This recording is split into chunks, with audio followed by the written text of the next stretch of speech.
Est-ce que tu sais ce que je trouve le plus dur dans les projets de microcrèche?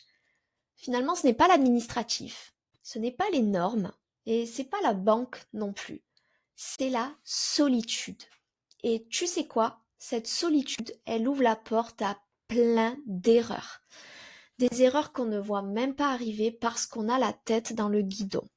Aujourd'hui, je vais te parler de 3 erreurs ultra fréquentes que je vois tout le temps chez les porteuses de projets qui avancent toutes seules.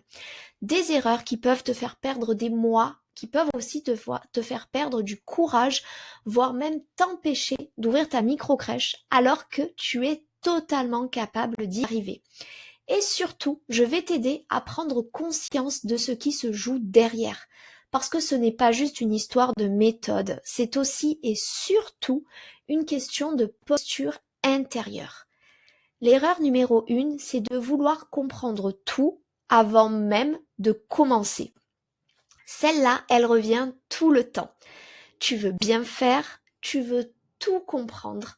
Et donc tu lis, tu regardes, tu notes, tu compares, tu passes des heures et des heures à compiler des informations, à essayer de démêler le vrai du faux. Mais au fond, t'as pas avancé.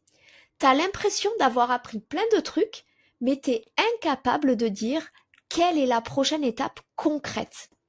Et là, tu stagnes et bien sûr tu culpabilises parce que tu te dis peut-être que c'est parce que je ne suis pas assez organisée et ensuite c'est j'y arriverai jamais. Je dois peut-être encore creuser un petit peu. Mais la vraie erreur, c'est de croire qu'il faut tout maîtriser avant de te lancer. Alors qu'en réalité, la clarté, elle va arriver en avançant. Et je le vois chez plein de femmes que j'accompagne. Elles ont passé au début 6 mois à chercher, mais sans poser d'action vraiment claire. Et dès qu'on structure ensemble le plan d'action, elles respirent et elles se disent mais pourquoi j'ai attendu aussi longtemps?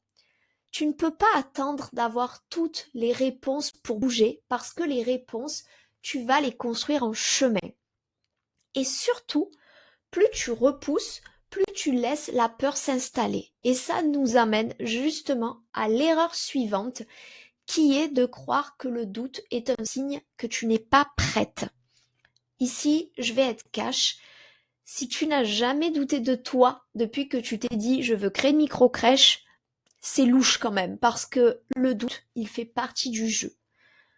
Mais quand tu te retrouves seul avec ce doute, ça devient un poison lent. Tu vas tourner en boucle. Tu repousses les démarches. Tu changes d'avis tous les 3 jours. Et finalement, tu te dis que t'as peut-être les épaules. Et là, tu rentres dans ce que j'appelle le cycle de l'auto-sabotage soft. Tu vas faire des petites actions, mais sans engagement réel. Tu restes en réflexion. Et tu te donnes l'illusion d'avancer, alors qu'en fait, tu piétines. Ce que je veux que tu comprennes, c'est que le doute, ce n'est pas un signal d'alerte. C'est juste une preuve que tu sors de ta zone de confort et c'est tout à fait normal. Par contre, si tu restes seul avec ce doute, il va finir par devenir une vérité et tu vas y croire et tu vas t'identifier à lui. Ce que je répète souvent à mes élèves de la méthode Pure Baby, c'est que tu n'as pas besoin d'avoir confiance en toi pour commencer. Tu as besoin d'un plan et de quelqu'un qui croit en toi pendant que tu construis cette confiance. Et c'est exactement ce qui change quand tu sors de l'isolement. Tu reprends du pouvoir sur ton projet. L'erreur numéro 3, c'est de penser qu'il faut attendre d'avoir le local pour se faire accompagner. Alors celle-là, c'est probablement l'erreur la plus coûteuse en termes de temps, d'énergie et parfois même en termes d'argent. Tu te dis, je vais d'abord trouver un local et puis ensuite je chercherai un accompagnement. Mais ce que tu ne sais peut-être pas, c'est que le local ne se choisit pas à l'instinct. Il se choisit avec un business plan béton, des critères précis qui sont validés par la PMI, mais aussi avec une stratégie d'implantation et un discours aussi préparé pour les rendez-vous avec les partenaires institutionnels. Sans ça, tu risques de perdre des semaines à visiter des locaux qui ne passent pas et tu t'embarques dans des négociations impossibles et résultat des courses, tu te démoralises. Et tu sais, ce qui se passe souvent, tu laisses tomber pour quelques mois et puis tu recommences à zéro. Le bon moment pour se faire accompagner, ce n'est pas après avoir trouvé un local. C'est avant, justement, pour éviter de foncer dans le mur, pour savoir ce que tu dois viser, ce que tu dois refuser et comment convaincre les interlocuteurs. Tu ne construirais pas une maison sans un plan d'architecte. T'es d'accord avec moi?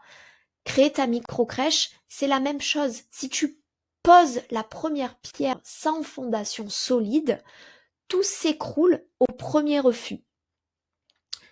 Tu sais, moi, si je te partage tout ça aujourd'hui, c'est pas du tout pour te faire peur, mais c'est parce que je sais que tu as envie de bien faire. Tu ne veux pas te tromper. Tu as envie de créer ce lieu de qualité, quelque chose de durable, qui correspond à tes propres valeurs pour pouvoir accueillir des familles, des enfants, pour avoir une équipe qui se sente bien. Et tu le peux, tu en es amplement capable, même si tu doutes et même si tu travailles à côté et même si aujourd'hui tu ne sais pas encore tout. Je te le répète, tu es capable.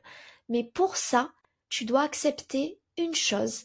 Tu n'as pas à faire ça toute seule. Il existe des méthodes, des repères, des personnes qui peuvent t'aider à chaque étape sans pression et sans jugement.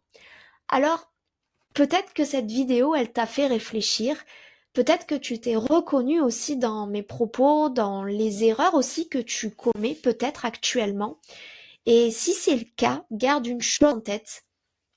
La vraie erreur, ce n'est pas de douter ou ce n'est pas de prendre du temps. La vraie erreur, c'est de rester seul quand tu sais que tu peux être accompagné. Si tu as besoin que l'on discute davantage de ces erreurs, mais aussi de ton projet, toi, de micro-crèche, je serais ravie de pouvoir échanger avec toi. Pour ça, il te suffit juste de réserver un appel en cliquant sur le lien en description. Choisis le créneau horaire qui te plaît le plus et je me ferai un plaisir de discuter avec toi sur ton prochain projet de micro-crèche. Alors à bientôt!